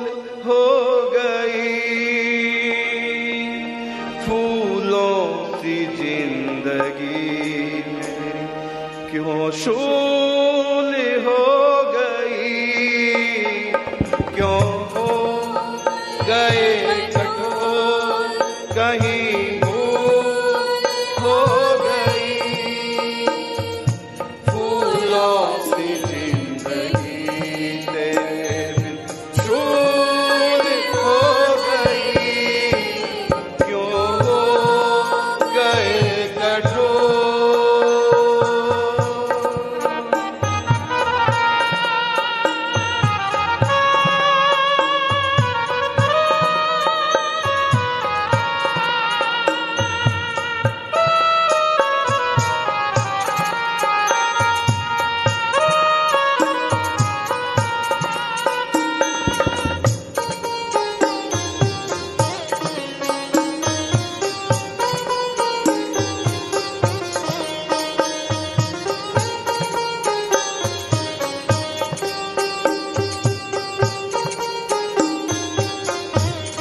राजा ने अन्न जल का भी त्याग कर दिया। भोजन करूंगा मैं तभी तुझे देखने के बाद। भोजन करूंगा मैं तभी तुझे देखने के बाद। मर जाऊं तो कोई गम नहीं तुझे देखने के बाद। करूंगा मैं तभी तुझे देखने के बाद। मर जाऊं कोई गम नहीं तुझे देखने के बाद। जीने की कामना मेरी अब धूल हो गई। फूलों की जिंदगी तेरे बिन शूल हो गई, क्यों हो गए कठोर, कहीं भूल हो गई। फूलों सी जिंदगी तेरे शूल हो गई, क्यों हो गए कठोर।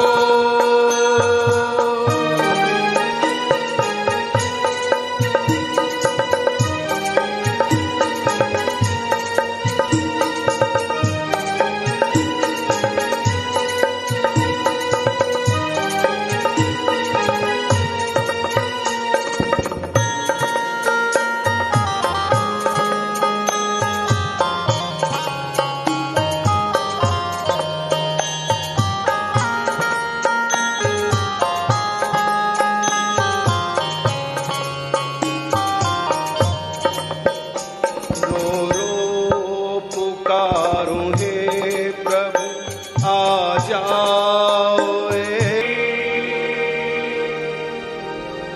भोजन करूंगा मैं तभी तुझे देखने के बाद। मर जाऊं कोई गम नहीं तुझे देखने के बाद। जीने की कामना मेरी सब धूल हो गई। फूलों सी जिंदगी तेरे धूल हो गई,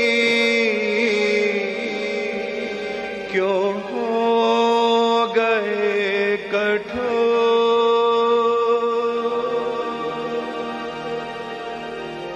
रो रो पुकारूं हे हरि आ जा एक बार। विरहा की आग में मुझे यों ना जला के मार।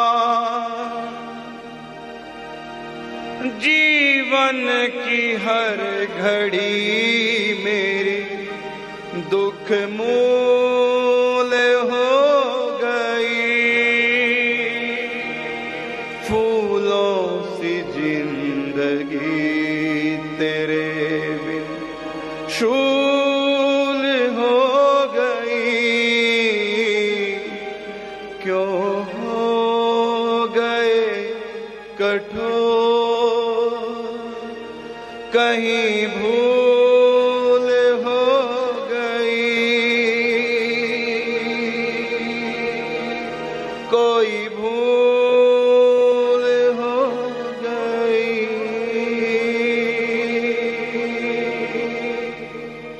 दोनों तरफ आंसुओं की धार। भगवान न जाने क्यों रूठे हैं। दोनों जी जान से लगे हैं अपनी आराधना में।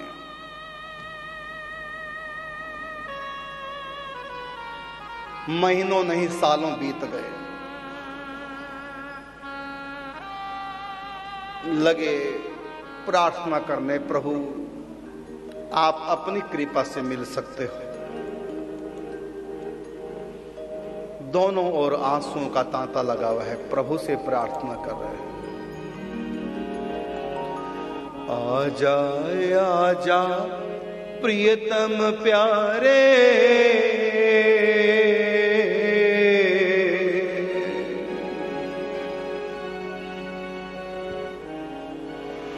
आजा आजा प्रियतम प्यारे,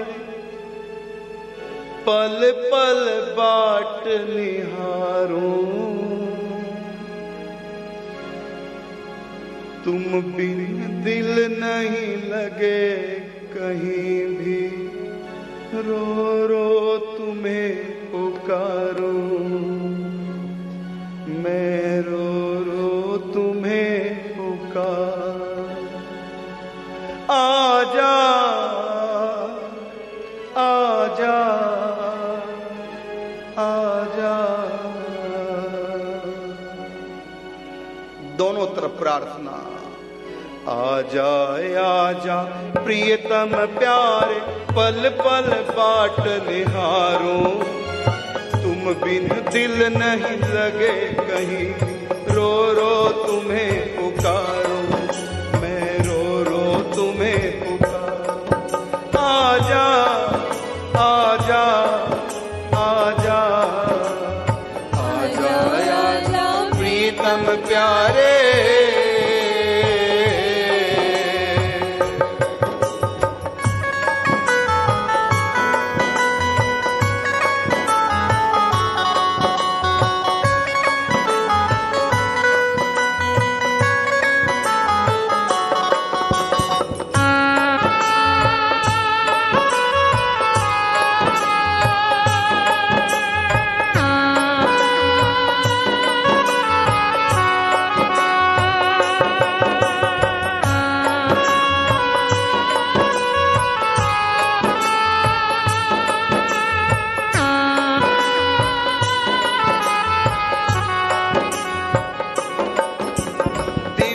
महीने बरस बीत गए, बीती जाए उमरिया, दिवस महीने बरस बीत गए, बीती जाए उमरिया, हुए न दर्श तुम्हारे अब तक, तरसाओ न समरिया, घिरा निराशा का अंधेरा, कब तक धीरज धारूं, तुम बिन दिल नहीं लगे कहीं भी, रो रो तुम्हें पुकारूं, मैं रो रो तुम्हें पुकारूं। आजा आजा आजा आजा आजा प्रियतम प्यारे।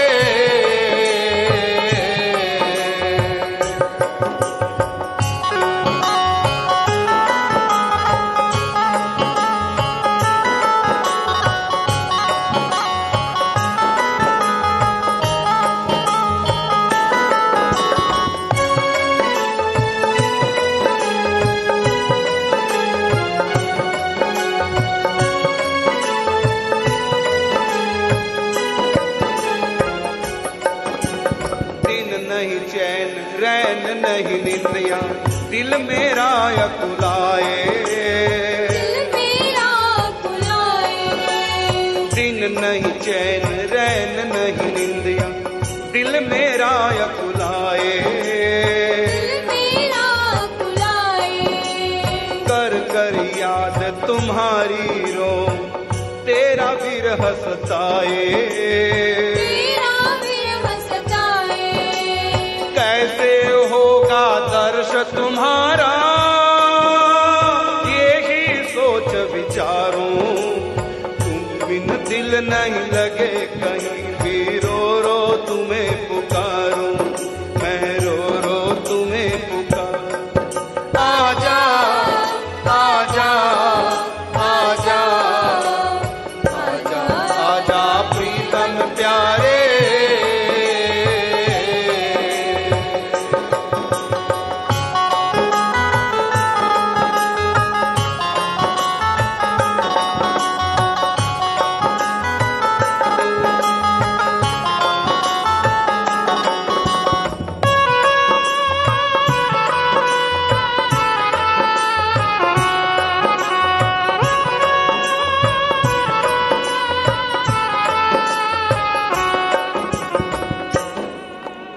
मुझ में तो कुछ बात नहीं जो दर्श तुम्हारे पाऊं, मुझ में तो कुछ बात नहीं जो दर्श तुम्हारे पाऊं, अपनी करुणा से मिल जाओ तुम पर आश लगाऊं, करुण दास की आश तुम ही हो, तुम पर सर्वस्व वारूं, तुम बिन दिल नहीं लगे कहीं भी, रो रो तुम्हें पुकारूं, मैं रो रो तुम्हें पुकारूं। आजा आजा आजा आजा आजा प्रीतम प्यारे, पल पल काट निहारो, तुम बिन दिल नहीं लगे कहीं भी, रो रो तुम्हें पुकारो, मैं रो रो तुम्हें पुकारो। आजा आजा आजा आजा आजा प्रीतम प्यारे,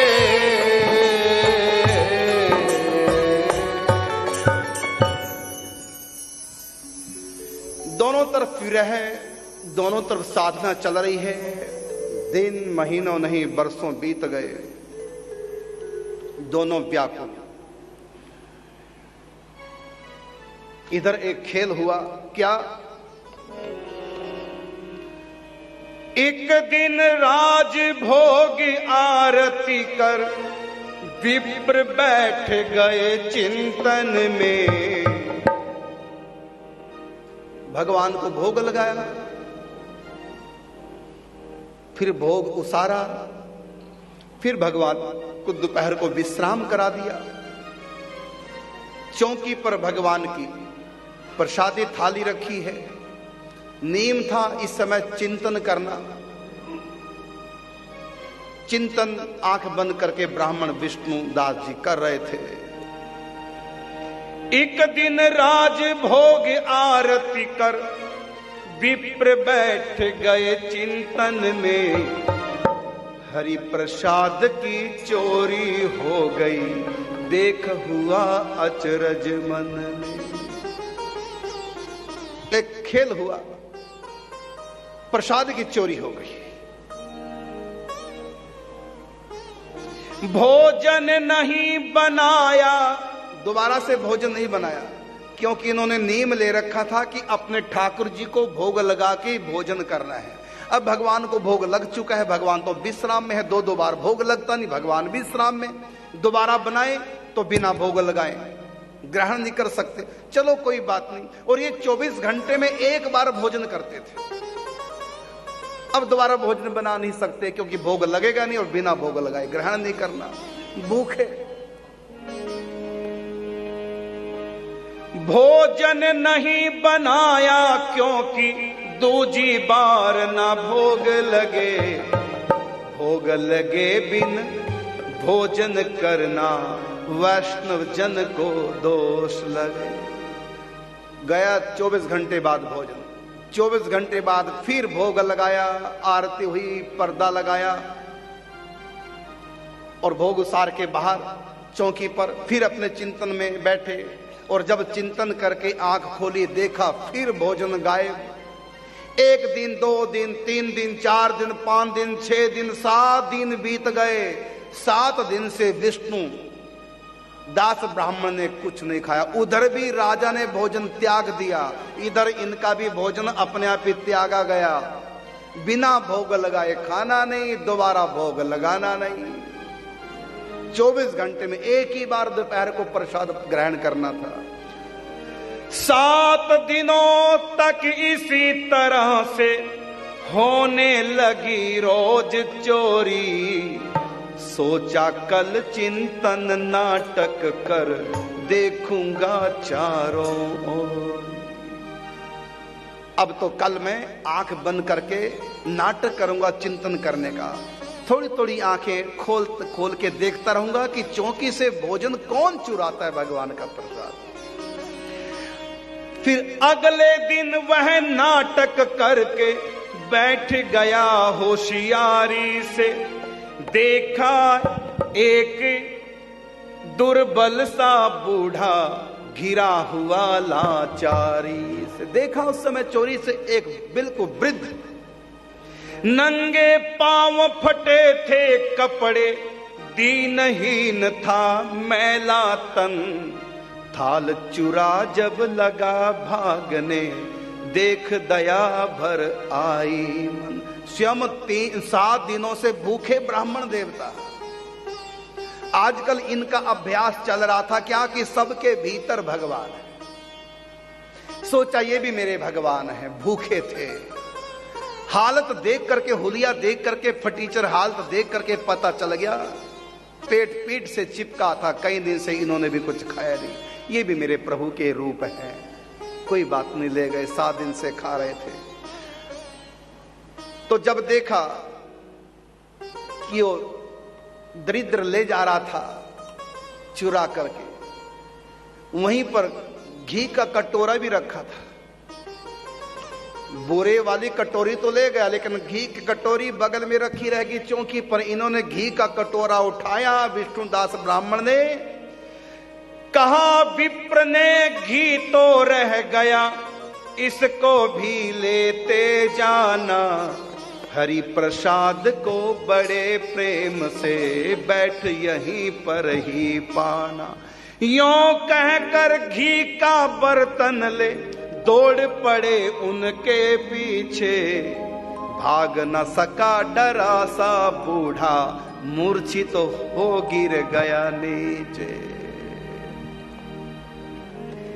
दया पूर्वक फिर ब्राह्मण ने निज कपड़े से हवा करी। मुझसे क्या अपराध हो गया, हे मेरे गोविंद हरि। उठ कर बैठो भोजन पाओ, भूख लगी होगी भारी। प्रार्थना की, क्या भाव कर रहे हैं उस दरिद्र के प्रति, क्या भावना की, ये भी मेरे प्रभु का ही रूप है। कहा कि आप भोजन करो, मेरे लिए आप भी हरि हो, डरो मत, घबराओ मत। मैं सबको भगवान मानता हूं, मेरे लिए तो आप भी मेरे ठाकुर जी हैं। मेरे लिए आप भी हरि हो, चरण कमल का हूं चाकर। हुआ प्रसन्न आज अति भारी, धन्य हुआ सेवा पाकर। हर रोज तो मैं पेट भर करके सबकी सेवा करता था, लेकिन आज खाली पेट, अपना पेट भर करके लोग दान करते हैं बचा हुआ, जबकि दान करके बचा हुआ खाना होता है। अब तक मैं पेट भर करके दान करता था, भोजन कराता था, आज तो मैं भूखा हूं 7 दिनों से। आपने मुझको ये अवसर दिया है भूखा पेट रहकर, उपवास में रह करके दान करना, उसमें भी अन्न का दान। अधिक महिमा होती है। आपकी कृपा से मैंने ये दान किया है खाली पेट रह करके, और अपने पेट से काट करके करो तो और ज्यादा महिमा। स्वयं ना खाओ, किसी को खिला दो, ये और महिमा। और ये इतना महामहिम दान मैंने आपकी कृपा से किया 7 दिन तक। आपका मेरे ऊपर बहुत उपकार है। हे ब्राह्मण देवता, मेरे लिए तो आप भगवान का रूप आए हैं। आप घबराइए मत, ये घी का कटोरा मैं बोरे में डाल देता हूं, आप उठ के बैठ जाइए, भोजन कीजिए। और अपने पीतांबर से हवा करने लगे वृद्ध के ऊपर। उठकर बैठो भोजन पाओ, भूख लगी होगी भारी। देख विप्र का भाव वहीं पर, प्रगटे शंख चक्रधारी। वो कोई साधारण दरिद्र नहीं था, वो दरिद्रों के नाथ दीनानाथ मेरे ठाकुर जी थे। चतुर्भुज रूप में प्रकट हो गए। जिस रूप का ब्राह्मण देवता ध्यान करते थे प्रकट हो गए। बजने लगे नगाड़े नभ में, देख सुमन बरसाने में। बजने लगे नगाड़े नभ में, देव सुमन बरसाने लगे। जय जयकार गगन में गूंजी, सभी नाचने गाने लगे। जय जयकार गगन में गूंजी, सब नाचने गाने लगे। अति प्रसन्न हो हरि ने उनको, फिर छाती से चिपकाया। प्रेम मिलन में दोनों के ही नैनों में जल भर आया। प्रेम मिलन में दोनों के ही नैनों में जल भर आया। जय गोविंदा जय गोपाला, जय गोविंदा जय गोपाला, जय गोविंदा जय गोपाला। जय गोविंदा जय गोपाला। अति प्रसन्न हो हरि ने उनको, फिर छाती से चिपकाया। प्रेम मिलन में दोनों के ही नैनों में जल भर आया। प्रेम मिलन में दोनों के ही नैनों में जल भर आया। दर्शन देकर विप्र भगत का, जन्म मरण दुख टाल दिया। प्रेमा भक्ति का वर देकर, प्रभु ने उसे निहाल किया। प्रेमा भक्ति का वर देकर, प्रभु ने उसे निहाल किया। भगवान ने कहा वरदान मांगो, मैं बहुत प्रसन्न हूं। भक्त ने कहा मुझको कुछ नहीं चाहिए, केवल आप। मेरा आपका अब कभी भी विरह दोबारा ना हो। मैंने सुना है कि आपका विरध है, जो मिल के ना बिछड़े वो साथी हूं मैं। तू मेरा दिया तेरी बाती हूं मैं। आपको प्राप्त करके भी यदि मुझको विरह का दुख सताया, तो फिर आपके मिलने का औचित्य क्या रह गया मेरे लिए। आप का मेरा सदा मिलन रहे, बस यही वरदान चाहता हूं। आपके चरणों में प्रतिक्षण वर्धमान मेरी भक्ति रहे, अनुपायनी भक्ति। मैं दुनिया में रहना नहीं चाहता, आपके सिवा दुनिया में मेरा कोई है भी नहीं। मुझको अपने धाम में अपने साथ ले जाओ, और मैं कुछ नहीं चाहता। उसी समय भगवान ने विमान का आह्वान किया।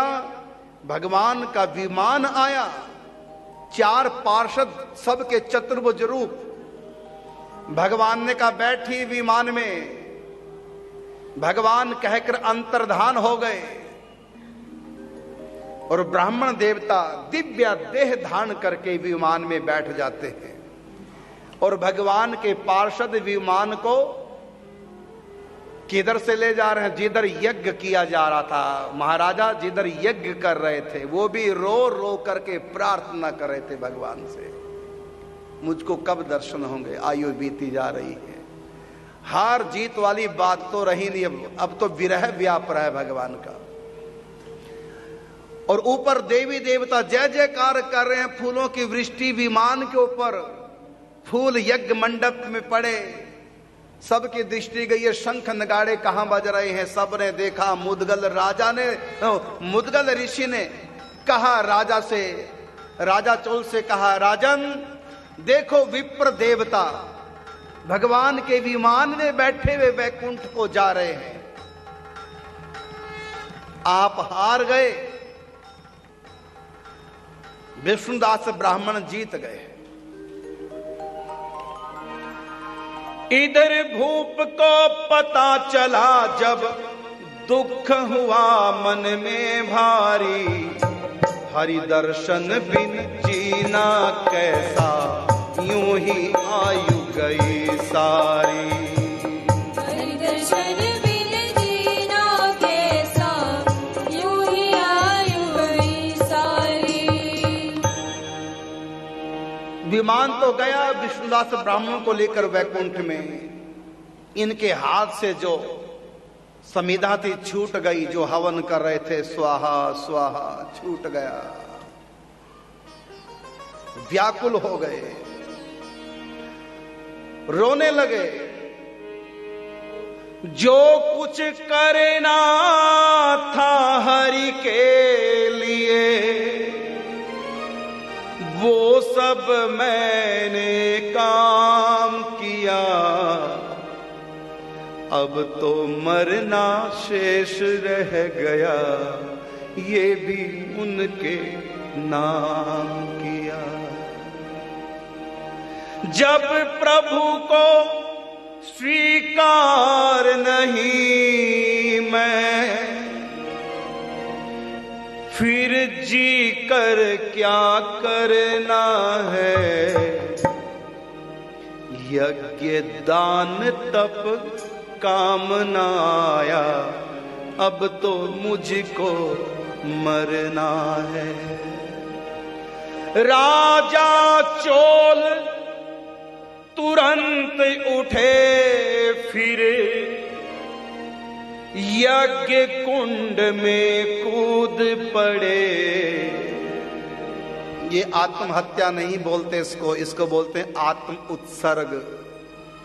संसार के अभाव में जो मरते हैं वो आत्महत्यारे हैं, उनको अपराध पड़ता है। अमुक वस्तु नहीं मिली, अमुक दुख नहीं गया, संतान नहीं मिली, ये नहीं हुआ, वो नहीं हुआ, अपमान हो गया तो आत्महत्या। ये कमजोरी है। लेकिन राजा आत्महत्या नहीं कर रहे, आत्म उत्सर्ग कर रहे हैं भगवान के विरह में, भगवान के लिए, संसार के लिए नहीं, भगवान के लिए।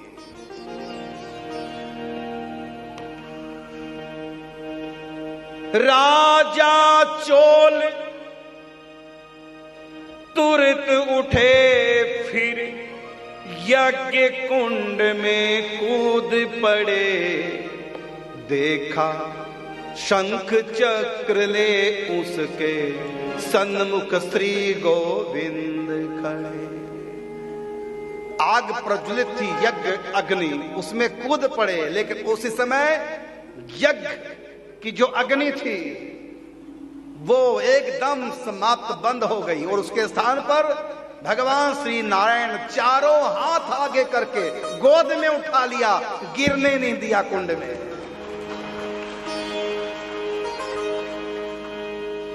तुरंत उठाकर गोद हरि ने यज्ञ कुंड से अलग किया। करुणा करके भगत राज ने वरद हस्त फिर शीश दिया। करुणा करके भक्त राज के वरद हस्त फिर शीश दिया।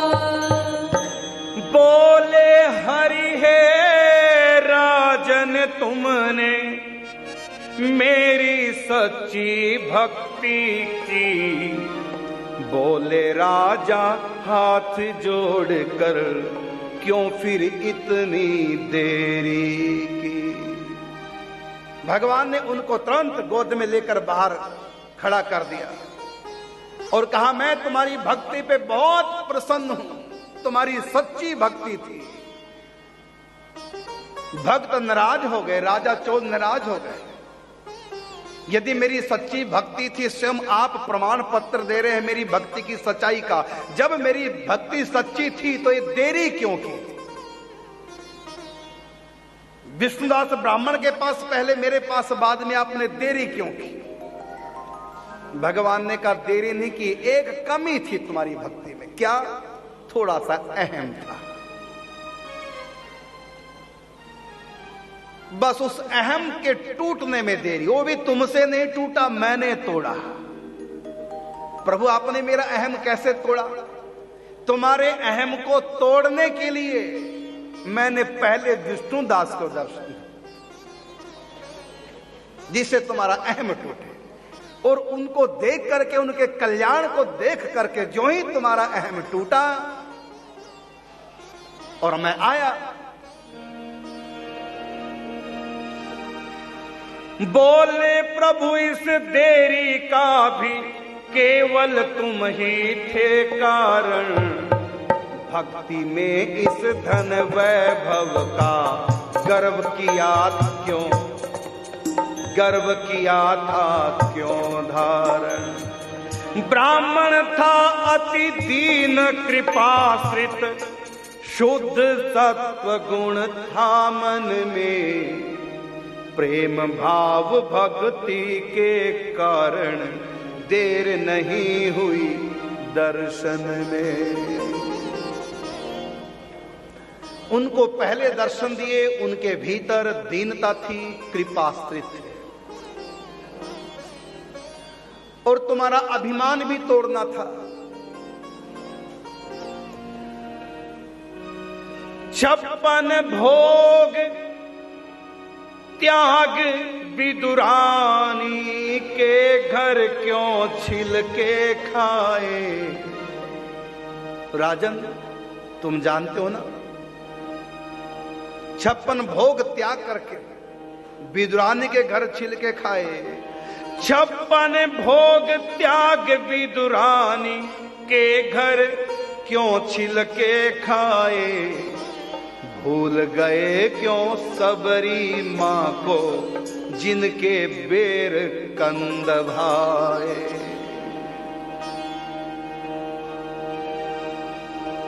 ना मैं देखूं किसी वस्तु को, नहीं क्रिया को देखूं मैं।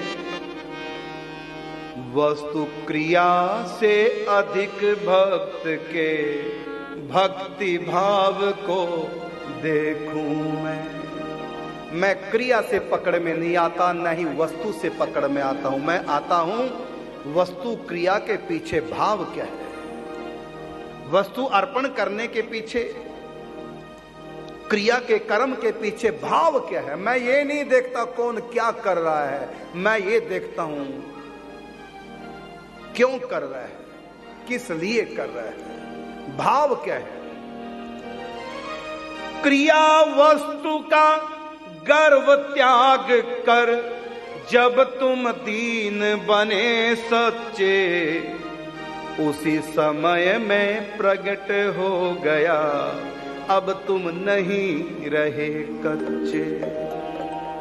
वरदान मांगो, प्रेमा भक्ति का वर मांगा, राजा निराभिमान हुए। मनवांछित दुर्लभ वर देकर श्री हरि अंतर्धान हुए। प्रेमा भक्ति का वरदान मांगा, आपके चरणों में मेरी अनुदिन भक्ति बढ़ती रहे, मेरा प्रेम बढ़ता रहे और कुछ नहीं चाहिए। विष्णुदास ब्राह्मण और राजा, चोले भक्त की ये गाथा। करुणदास भगवान भगत का देती जोड़ प्रेम नाता। करुणदास भगवान भगत का देती जोड़ प्रेम नाता। जय गोविंदा जय गोपाला, जय गोविंदा जय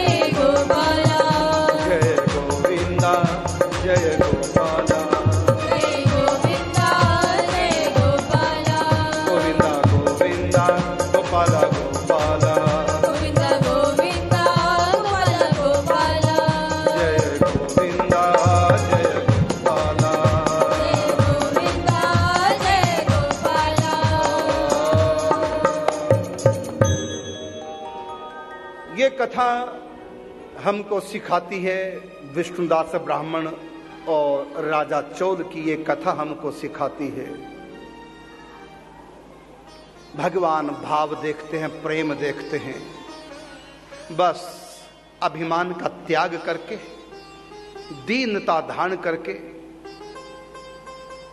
गुरु गोविंद की कृपा आश्रित होकर के किसी भी रीति से भजन करें।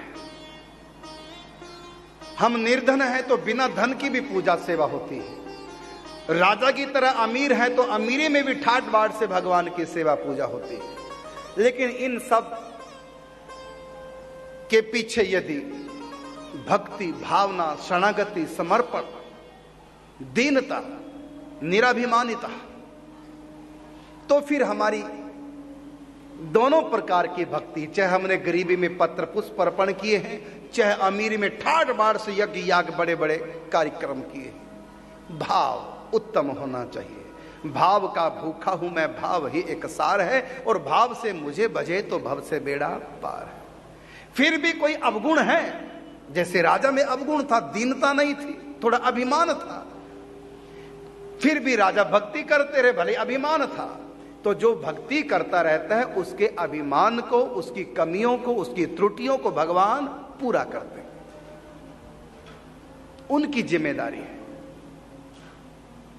बच्चा जब रोता है, साफ सुथरा बच्चा रोता है, मां के लिए मां भागती है, गोद उठाती है। लेकिन जब बच्चा साफ सुथरा नहीं है, गंदा मैला कुचैला है, मल मूत्र कपड़ों में सने हैं, और रोता है जब मां के लिए, तो मां उसको भी उठाती है। बस अंतर इतना है, पहले वाले को, साफ सुथरे को तुरंत उठा के गले लगा लेती है, अपने आंचल का अमृत पान कराती है, और जो गंदा संदा बच्चा हो गया, मां को पुकारता है रो करके, उसको भी मां उठाती है। बस अपना दूध पिलाने से पहले, अपना दुलार देने से पहले, अपनी आंचल का दूध पिलाने से पहले वो एक बार टूटी के नीचे ले जाती है, बाथरूम में ले जाती है, और उसकी धुलाई करती है, फिर कपड़े पहनाती है सुंदर, और फिर गोद में बिठा करके, आंचल में ढक करके अपने हृदय का दुग्ध पान कराती है। तो मां तो दोनों को ही संभालती है, चाहे साफ सुथरा हो, चाहे गंदा संदा हो। बस पुकारो, भक्ति करो, चाहे अवगुण है हम में, दूर नहीं हो रहे हैं राजा की तरह, फिर भी भक्ति करते रहो।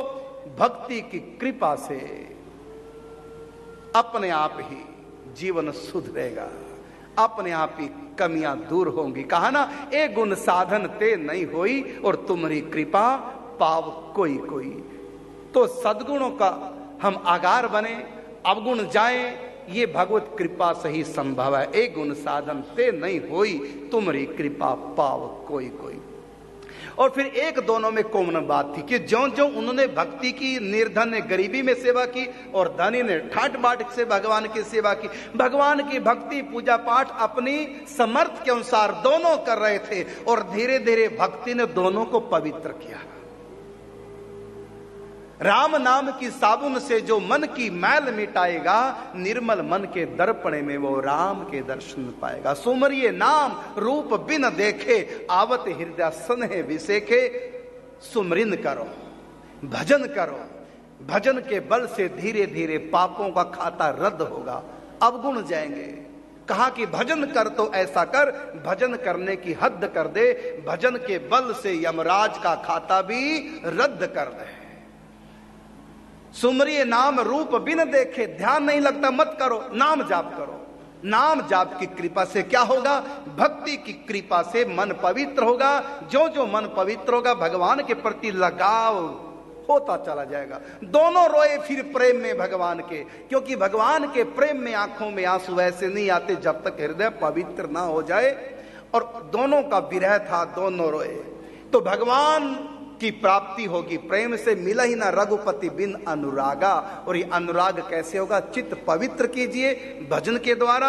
और कोई कमी रह गई, पूरा पवित्र नहीं हुआ, तो इसकी जिम्मेदारी भगवान की, भगवान पवित्र करेंगे।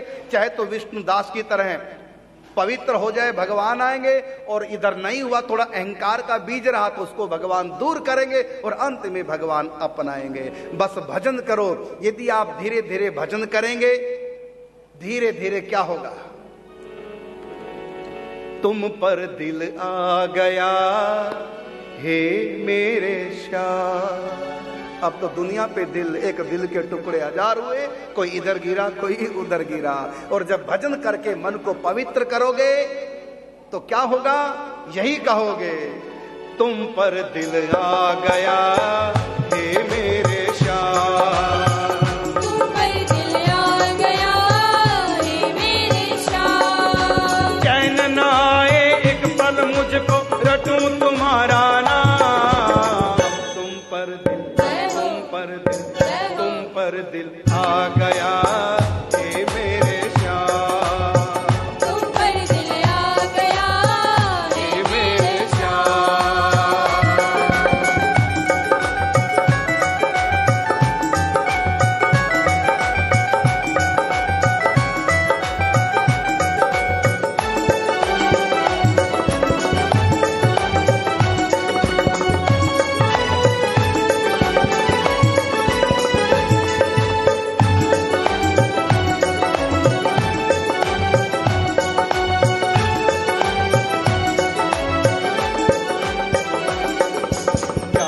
कथा तुम्हारी कानों में अमृत घोले, प्यारे कथा तुम्हारी कानों में अमृत घोले, प्यारे कथा तुम्हारी कानों में अमृत घोले, प्यारे कथा तुम्हारी कानों में अमृत घोले। रोम रोम मेरे इस तन का कृष्णा कृष्णा बोले, रोम रोम मेरे इस तन का कृष्णा कृष्णा बोले। नाम कुमारी छाई तन मन, नाम कुमारी छाई तन मन, झूमू आठोया, तुम पर दिल, तुम पर दिल, तुम पर दिल आ गया हे मेरे श्याम, तुम पर दिल आ गया हे मेरे श्याम।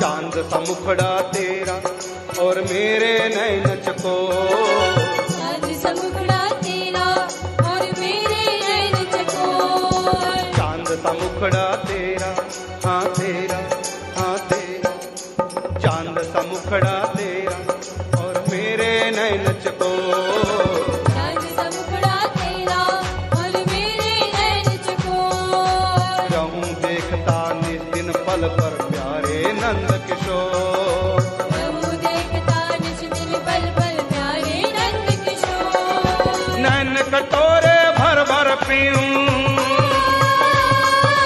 नैन कटोरे भर भर पीऊं, प्रेम सुधा को जाम, तुम पर दिल, तुम पर दिल, तुम पर दिल आ गया हे मेरे श्याम, तुम पर दिल आ गया हे मेरे श्याम।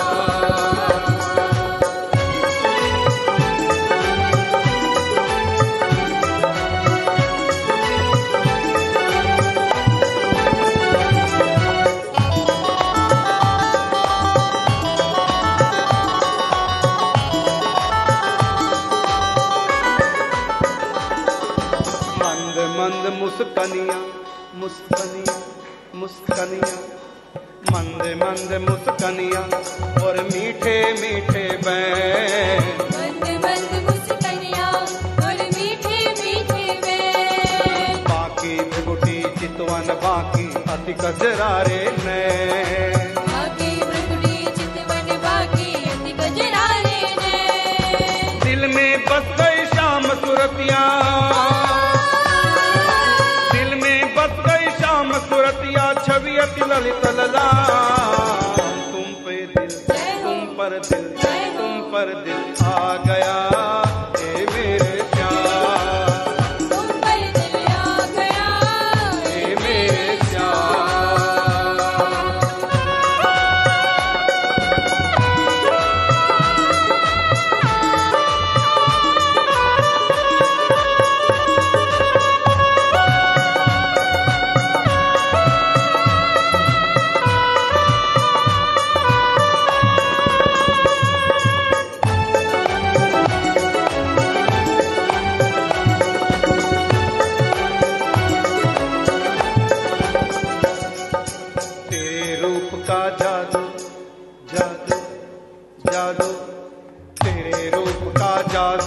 जिनके भी सिर चढ़ बोले। तेरे रूप का जादू जिनके भी सिर चढ़ बोले।